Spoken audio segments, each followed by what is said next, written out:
When people think about Seattle, they think about the Space Needle, they think about the Supersonics, RIP, the Mariners and Ichiro, and they also think about the Pike Place Market, which is the oldest continually operating public farmers market in the United States. It's been open since 1907. It is one of the most visited landmarks in the country and also in the entire world. The market is also home to the original Starbucks, and the mascot of the market is Rachel the Pig, this giant cast bronze pig that's actually a real piggy bank and collects thousands of dollars every year that goes toward the market's social services. Where we're going to right now is Pike Place Chowder, a business that opened in 2003 after it started winning all of these New England clam chowder contests in the Northeast, and it became so successful with their secret recipe that they opened their place in the market. We're heading there right now to try their New England clam chowder and some of their other chowder variants, and I can't wait to try it.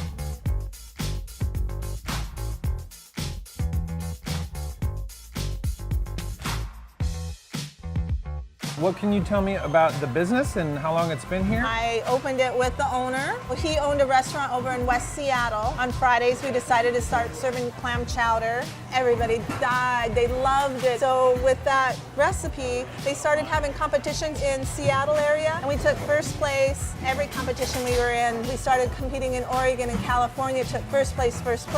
Well, the National Chowder Cook-Off in Newport, Rhode Island called us and said, why don't you guys come out here if you think you have such a good chowder? So we went back there and we took first place 3 years in a row. Wow. But after you've won 3 years in a row, you can't compete anymore for 10 years. Okay. That's when we opened the Chowder House. We've been here since 2003. So you can re-enter now, though? Yes, and we have re-entered and have taken first place again, but they've closed that competition down. That's where we're at this weekend. You closed it down. down. You gotta take a break. You gotta let somebody else win. I know, right? Where do the recipes come from? This New England clam recipe actually came from an in-house chowder cook-off. One of our chefs was his mom's recipe. Okay. So we took that recipe and we tweaked it a little bit, and that's what we're serving today, is that. It seems like it's crazy popular.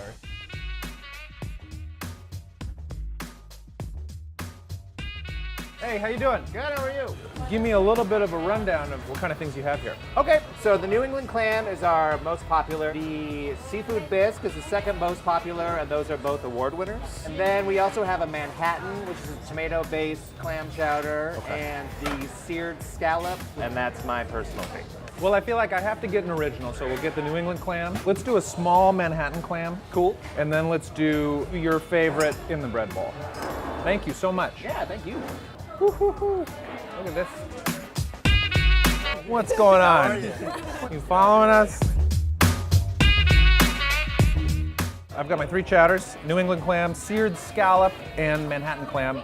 So, being from Boston, Chris and Yolanda have very strong, very well-formed opinions about clam chowder. We're gonna have a little tasting right now. So we have New England clam chowder. It is a milk or cream-based chowder, so it's definitely a little bit thicker, a little bit richer. Would you guys say you're fans of clam chowder?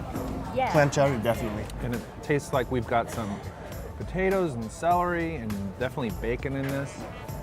Maybe some parsley, maybe a little bit of dill. And the clams are just kind of like little meaty morsels that go along with the rest of the soup. This is really nice.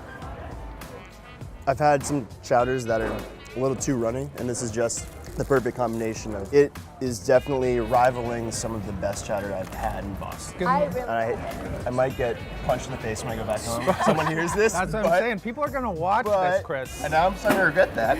Thanks so much for having some chowder with me. Lucas. I really appreciate it. Really great to talk to you. Yeah, you too. This is the seared scallop, and I wanted to get it in a bread bowl, and I gotta say, the bread bowl for a chubby, carbohydrate-loving child like I was just the Holy Land, because it just like sops up everything and you get that nice soggy, drippy bread. Let's just get into the scallop now. This is very similar to the New England clam chowder. In other words, it's very good. The difference is I taste a little bit more dill, so it gives it a little bit more of a pickly flavor, and it tastes like maybe it has a tiny bit more acid in it, which is nice. So it's a little bit lighter, it's a little bit sweeter, and you definitely have more of that herby dill flavor. And then I'll get a piece of this bread as well. Oh yeah, it just tastes like being a kid.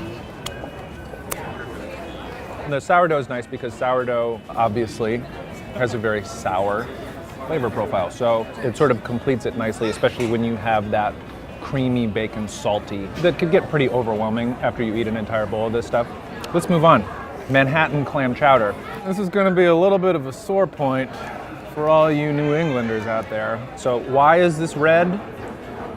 It's red because what seems to be lacking in, say, potato, seems to be made up for in tomato, onion, celery. Clam chowder of the Manhattan variety, so offensive to New Englanders that the Maine legislature once tried to pass a law prohibiting the use of tomatoes in clam chowder.